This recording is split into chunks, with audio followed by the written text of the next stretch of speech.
네, 증시 인사이트 이어가겠습니다. 오늘은 SK증권 남인식 연구위원과 함께 전력기기 위주로 살펴보겠습니다.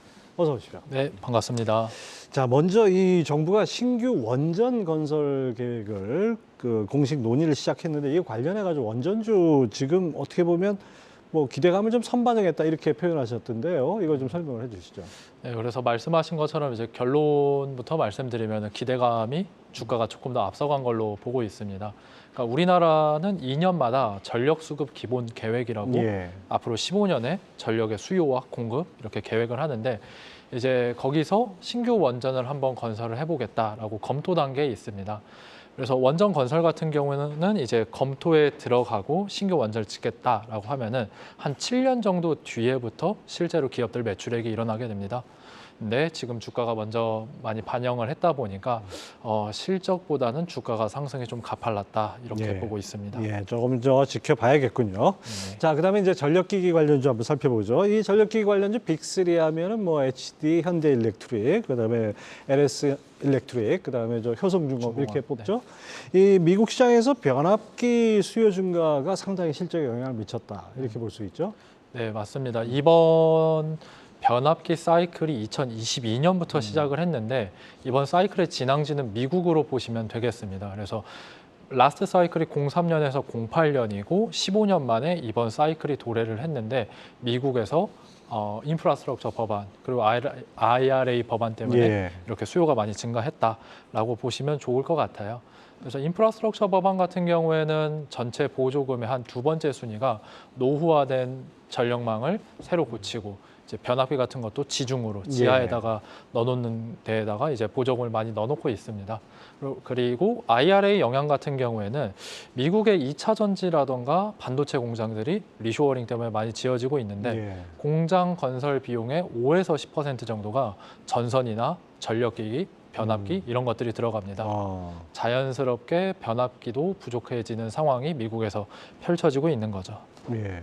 뭐 IRA 하니까 무슨 뭐 2차 전지만 우리가 들여다봤는데 정말 이게 소리 없이 강하다라는 표현이 가능할 정도로 변압기 수입액이 아주 그냥 그래프로 나타나네요. 네, 그래서 매니저분들이 많이 이제 질문을 해주시는 게 데이터로 봤으면 좋겠다라고 해가지고 미국 변압기 수입 금액을 가지고 왔는데 21년 11월 보시면은 전후로 해가지고 굉장히 명확한 차이가 나는 걸 보실 수가 있을 것 같아요.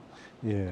자, 그런 측면에서 이 전력기기 이 경기 사이클이 장기화될 가능성이 높다 이렇게 판단하셨는데 그 배경을 좀 더 설명을 해 주시죠.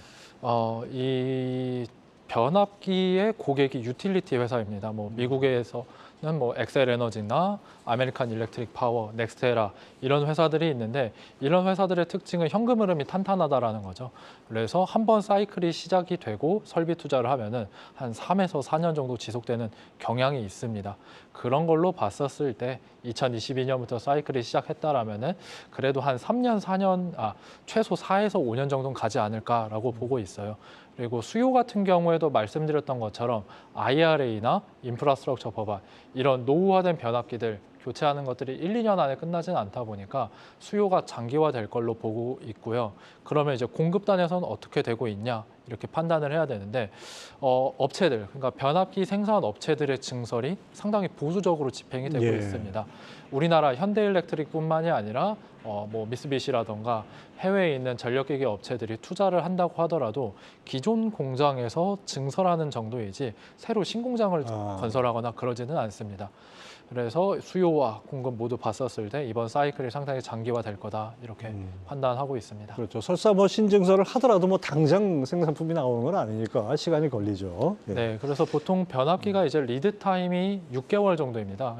고객이 변압기 주세요라고 하면 보통은 6개월 안에 다 생산이 되는데 지금 미국에서는 2년에서 최대 3년까지 리드 타임이 증가를 했습니다. 그러니까 지금 변압기 필요하니까 주세요라고 하면은 2026년에나 받을 수 있는 거죠. 뭐 저 자동차 신차 한동안 딜레이 되는 것도 아니고 참 그러네요. 이게 B2C 제품이다 보니까 상대적으로 우리는 이제 일반인들은 잘 몰라서 그렇지 정말 소리 없이 강했다는 게 주가를 보면 알 수 있습니다. 제가 작년부터 보니까 한 두세 배씩 다 올랐던데요. 이게 너무 올라서 부담스럽다는 분들이 많은데 지금 들어가도 괜찮을까요? 아무래도 차트상으로 보면은 사실 좀 부담스러운 게 사실입니다. 그리고 절대적인 밸류에이션으로 봤었을 때도 싸다고는 말씀을 못 드리거든요. 그러니까 현대일렉트릭 PBR이 2.5배에 거래가 되고 있는데 사실 사이클 하락기에는 한 배 아래에도 거래가 됐다 보니까 비교를 해보면은 지금 주가는 뭐 약간 부담은 있기는 합니다. 근데 제가 말씀드리는 거는 주가가 아니라 업황을 봤으면 좋겠다. 이 사이클의 위치에 대해서 지금 판단을 하시면은 투자 판단하시는 때 도움이 될 것 같습니다. 그럼 지금 업황이 어디까지 왔냐면은 제 생각에는 사이클상 이제 여름 정도, 그러니까 봄, 여름, 가을, 겨울 이렇게 있으면 여름 정도라고 보고 여름도 있어요. 초여름이 있고 늦여름이 있지 않습니까? 거기까지는 제가 말씀드리기에는 어려운데 여름이라는 건 이제 사이클이 확장기인데 예. 매출액이 상승하고 리드 타임이 벌어지고 제품 가격이 올라가는 그 단계라고 보시면 돼요. 그래서 실적 상승과 PBR 상승이 주가 상승을 견인하는 국면이다 보니까 이 확장 국면에서는 바이 앤 홀드 이렇게 보시면 좋을 것 같아요. 예. 자, 남해식 의원이 꼽는 전력기기 관련주 탑픽은 뭡니까? 탑픽은 HD 현대일렉트릭입니다. 이제 크게 이유는 한 두 가지 정도가 있는데요. 첫 번째는 제품 포트폴리오가 대형 변압기 쪽에 맞춰져 있습니다. 전력기기도 종류가 다양한데 소형 변압기보다 대형 변압기가 사이클에 더 민감합니다. 그러니까 사이클이 좋을 때는 영업이익률이 가파르게 올라가다가 네. 사이클이 꺼지면은 영업이익률이 쭉 내려가는 게 특징인데요. 반대로 말씀드리면은 지금처럼 사이클이 확장인 국면에서는 대형 변압기를 생산을 하고 있는 현대일렉트릭이 좋아 보입니다. 두 번째 이유는 미국의 생산 공장을 보유했다라는 건데 참고로 이제 현대일렉트릭 같은 경우에는 2011년에 미국 공장을 증설을 했고요. 효성중공업 같은 경우에는 2019년에 공장을 M&A를 했습니다. 그러니까 서로 좀 시차가 있는 거죠. 그래서 현대일렉트릭 같은 경우에는 지금 미국 공장 가동률이 100% 흑자를 보고 있고 고객들의 증가한 수요에 바로바로 대응이 가능한데 효성중공업 같은 경우에는 인력 수급이 어려워가지고 아직 공장 가동률이 100%까지는 아닙니다. 예. 그래서 공장 가동률 그리고 이제 제품 포트폴리오상 현대일렉트릭이 이번 사이클에서는 가장 가파른 실적 개선이 기대가 되고 있습니다. 네. 올 들어서만 주가가 66% 올랐어요. 현대일렉트릭 그 2분기 매출 실적 서프라이즈 가능성이 높다 이렇게 전망하셨는데 네. 그 이유를 좀 설명해 주시죠. 이제 이번 주에 현대일렉트릭 실적 발표를 하는데 서프라이즈가 나려면 두 가지가 있어야겠죠. 일단 컨센서스 자체가 낮아야 되고 예. 이번 2분기 실적이 잘 나와야 되는데 그 두 가지가 다 만족이 됩니다. 그래서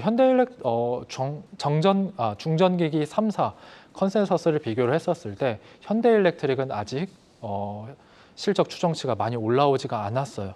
그의 반면에 2분기 실적 같은 경우에는 지금 올해 영업이익 전망치가 나오는데 아직 이제 거의 움직이지 않은 거를 확인하실 수가 있습니다.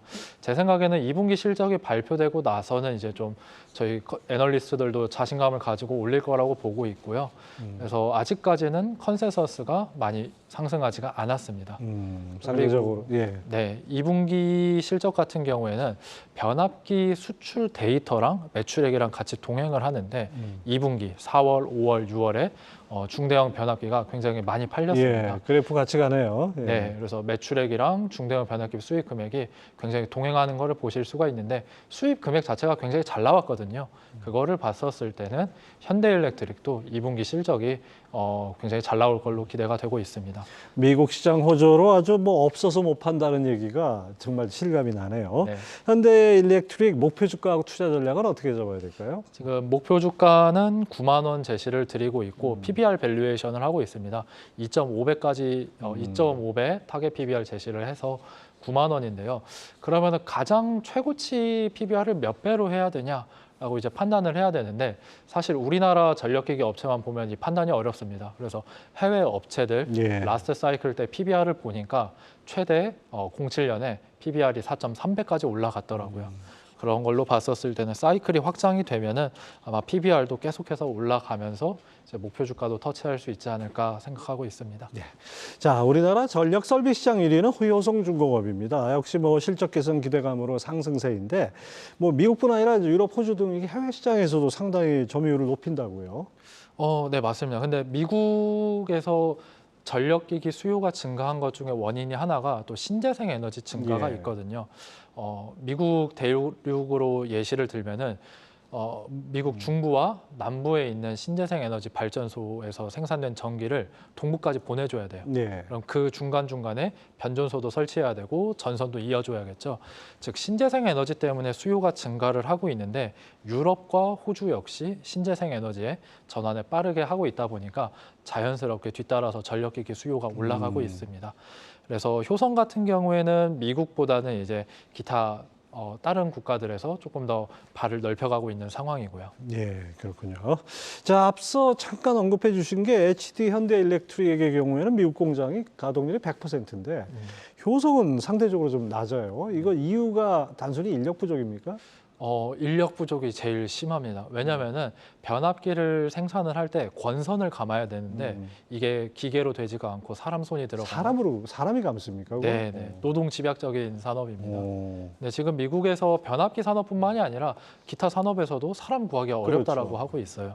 근데 이 권선 감는 게 한 6개월 정도는 이제 해야지 이제 숙련도가 높아져. 숙련도가 높아지는데 그 전에 잠깐 일하다가 힘들어서 나가고 하다 보니까 효성중공업 같은 경우에는 가동률이 50% 정도에서 머무르고 있습니다. 그래서 회사 측 목표로는 하반기 때는 이제 한 70에서 80%까지 올리겠다라고 하고 있는데 좀 지켜볼 부분이라고 생각합니다. 자, 전력기기 관련주 많이 또 그동안 좋았는데 하반기에는 전망 어떻습니까? 여전히 저는 사이클이 꺾이기 전까지는 이 사이클 주식은 바이앤홀드 전략이 유효하다고 보고 있어요. 그러면 이 사이클이 꺾이는 거는 어떻게 아는 거냐? 한 3가지 정도 지표가 있는데요. 네. 첫 번째는 변압기 수출 단가가 떨어지면은 전력기기 사이클은 이제 끝났구나라고 보시면 될 것 같아요. 그러니까 변압기 사이클 특징이 수출 단가, 리드 타임, 영업이익률이 한 방향으로 움직입니다. 예. 데이터가 가장 빠른 게 변압기 수출 단가이고요.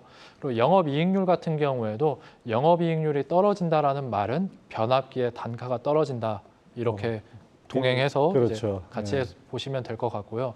그리고 60일 이동평균선 같은 경우에는 개인적으로는 사이클 하반기에 가면은 가장 정확하고 빠른 게 주가라고 보고 있어요. 주가는 미리 반영하니까. 네, 1년 뒤를 선반영하다 보니까 만약에 60일 이동평균선을 뚫어서 주가가 내려가게 되면은 시장에서는 아직 잘 모르지만 조금 사이클이 꺾일 수도 있다. 이렇게 좀 워닝 사인이라고 보시면 좋을 것 같습니다. 네, 저런 지표들 확인하면서 이 변압기 관련주 투자하는 것도 괜찮을 것 같습니다.